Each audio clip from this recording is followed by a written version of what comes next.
کدام یک از اینها وین یا اینشات؟ خیلی از مردم اینشات را انتخاب کردند، اما وین هم دست کمی ندارد و زود جای اینشات را میگیرد. اما حالا ببینیم که واقعا کدام آنها بهتر است و کدام آنها بهترین است.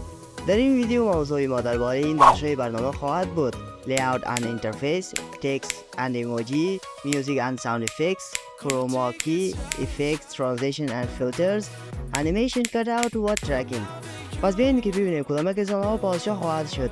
بخش اول: از نگاه شکل ظاهری هر دوی آنها با هم مساوی هستند، چون که صفحه اصلی همه چیزهایی را دارد که باید در یک ویدیو ادیتر باشد، یعنی دسترسی زود به همه تب‌های اپلیکیشن که در هر دوی آنها به خوبی آن را کاور کرده است. پس برای هر دوی آنها مساویانه امتیاز می‌دهیم. بخش دوم درباره تکست و ایموجی است که در فرمت‌های خود همه چیز را دارا میباشد، یعنی در هر دوی آن میتوانیم فونت‌ها را تغییر بدهیم، رنگ، موقعیت و سایزی همگی را تغییر بدهیم. پس باز هم هر دوی آنها را مساوی اعلام می‌کنیم، اما صبر همیشه که مساوی نمیشوند، نه؟ پس بخش سوم: میوزیک اند ساوند افکتس، قسمی که خود ما می‌بینیم که در اپلیکیشن وین زیاد از میوزیک و ساوند افکت وجود ندارد، اما در اپلیکیشن اینشات این چیزا فرق می‌کند. یعنی اپلیکیشن اینشات پر از ساوند افکت و میوزیک ها است که می‌توانیم آنها را در ویدیو خود استفاده کنیم. پس بیایید که یک امتیاز به اینشات بده. حالا میایم درباره کروما کی که یک بخش مهم در یک ویدیو ادیتور میباشد.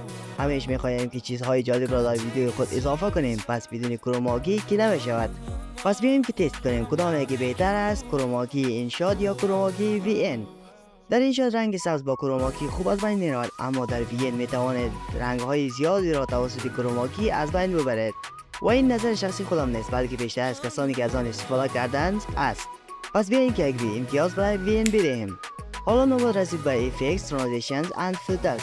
در این بخش پیش از پیش معلوم است که وین دارای effects, transitions و فیلترهای خیلی زیاد می باشد که می توانید از آنها استفاده کنید. و بازم یک امتیاز به وین.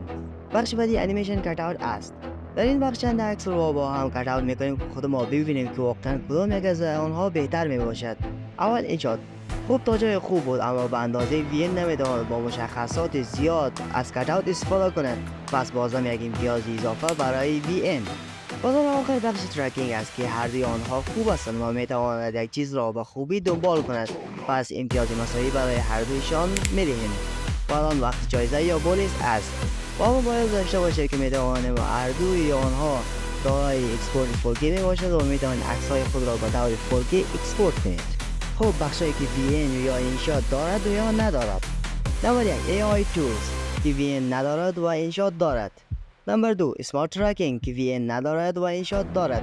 نمبر 3 Speed Curve که اینشات دارد و وین هم دارد. نمبر 4 Freeze Frame که وین دارد اما اینشات ندارد. نمبر 5 Creative Templates یعنی تمپلیت های آماده که وین دارد اما اینشات ندارد. نمبر 6 Flexible Import Method که وین دارا می باشد اما اینشات نمی باشد. نمبر 7 Material Library که وین دارا می باشد و اینشات نمی باشد. نمبر 8 Auto Remove Background که وین نمی تواند Auto Remove Background کند اما اینشات می تواند. نمبر 2 Auto Captions که وین نمی تواند که کپشن را بسازد اما اینشات می تواند، یعنی Auto Caption برای خود دارد. نمبر 10 Exclusive Effects and Transitions که وین دارا نمی باشد اما اینشات دارا می باشد. اگر میخواهید از این قسم ویدیوهای جالب بیشتر ببینید، پس چنل را سبسکرایب نموده و از ما حمایت کنید. زنده باد انسانیت.